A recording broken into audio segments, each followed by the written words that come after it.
Good day and welcome back to another DBZ Dokkan video. In this video we're going to be taking a look at the Saiyan Saga stage for the Vegeta'S story edition Red Zone. So we got the Goku story Red Zone, now we have the Vegeta'S story Red Zone, and to be entirely honest with you, the Vegeta'S story Red Zone seems like it is on a whole another level. Definitely starts out harder than the Goku's one. Maybe they intended for the Goku one to be easier. I'm not too certain. But yeah, to be honest with you, it was pretty rough. This one, Goku, 2 phases only. Very tough in both phases. In the first phase, Goku has 175 million HP. He hits 4 normals of 740,000. He also supers for 2 million. From the second turn, he will get a 20% attack boost, and he has nullification of immunity to stunning, and obviously disables attack and defense. One bonus is you can seal the first phase Goku. So aside from dealing with his pretty outrageous normals, you can to a certain extent handle him fairly consistently. In terms of the second phase, Goku has almost 250 million HP. His normals are close to the 1 million mark, just over them in fact, and he will super you for 3.4 million. But that's not all, he also will crit against you. So when his HP is below a certain threshold, he will then begin to crit against you, which is pretty difficult to deal with. So honestly, it's quite tough. I do think it's something you're gonna have to get used to. Units are starting to hit with insane super attacks.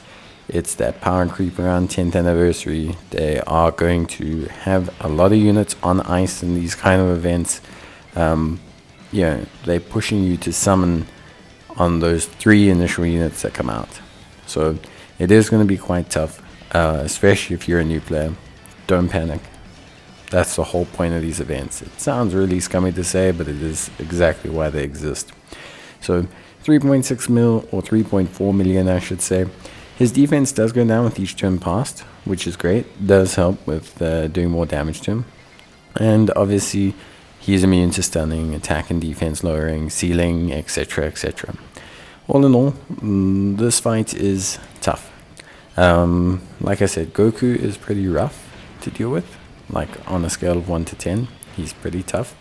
And a lot of the times it's the crit that really gets you, because a lot of people rely on units that have guard.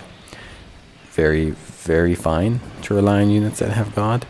But what ends up happening is when you have a unit that crits, they remove the type advantage. They remove the guard capabilities.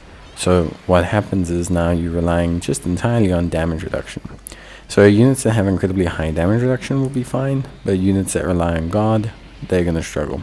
So you do have to a certain extent, plan around that. Evasion is going to be your best friend here. Being able to evade attacks will essentially give you a whole new lease on life. For my team, I went for the movie bosses / uncontrollable power team. And there's a very specific reason why. It has a lot of really good strength options. So we have Cell Max, great strength option.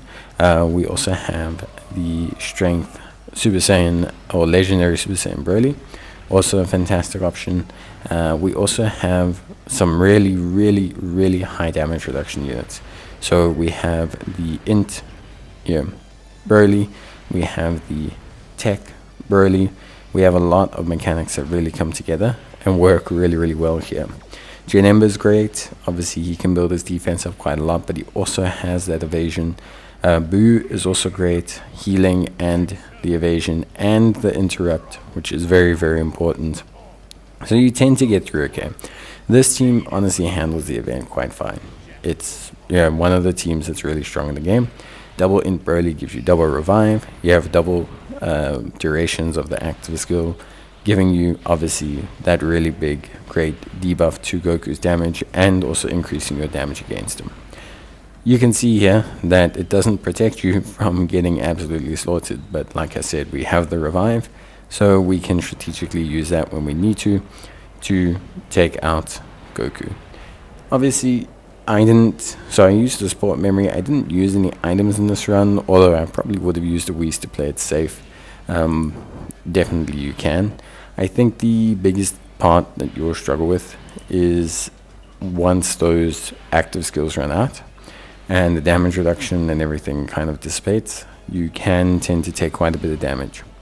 Goku is one of those units where it's the supers, like with most of these, but it's the supers that are truly the most devastating aspect. But you do need units that can handle a high level of normals. You're not going to survive this event if you've got units taking chip damage left, right, and center. So even if you're going for evasion units, even if you're going for just units to defend the normals, make sure that you're prioritizing units that don't take a huge amount of chip damage. You're going to need to have a first slot tank.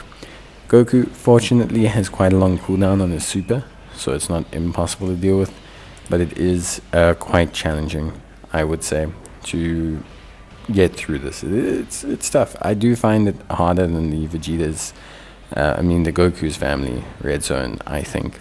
I think the Vegeta'S one starting off a lot harder, a lot more difficult. So yeah, I definitely think that is the case. But yeah, we managed to get it done. Obviously, the Uncontrollable Power team is one of the premier teams in the game, so it's not a surprise that they can get through it. They have some strong strength options, some good damage dealers, so we tend to handle things more than fine. Obviously, it's going to depend on your box. Just try your best, be wary, and I think ultimately, keep your eye on it and do what you can. That's ultimately what you can do. But that's it from me. If you need any more help, you just want to kind of swing your team through to let me see, or you want to comment it, go for it. But obviously, I'll see you guys in the next one. Until then, take care, stay safe, and that's pretty much it from me. Bye.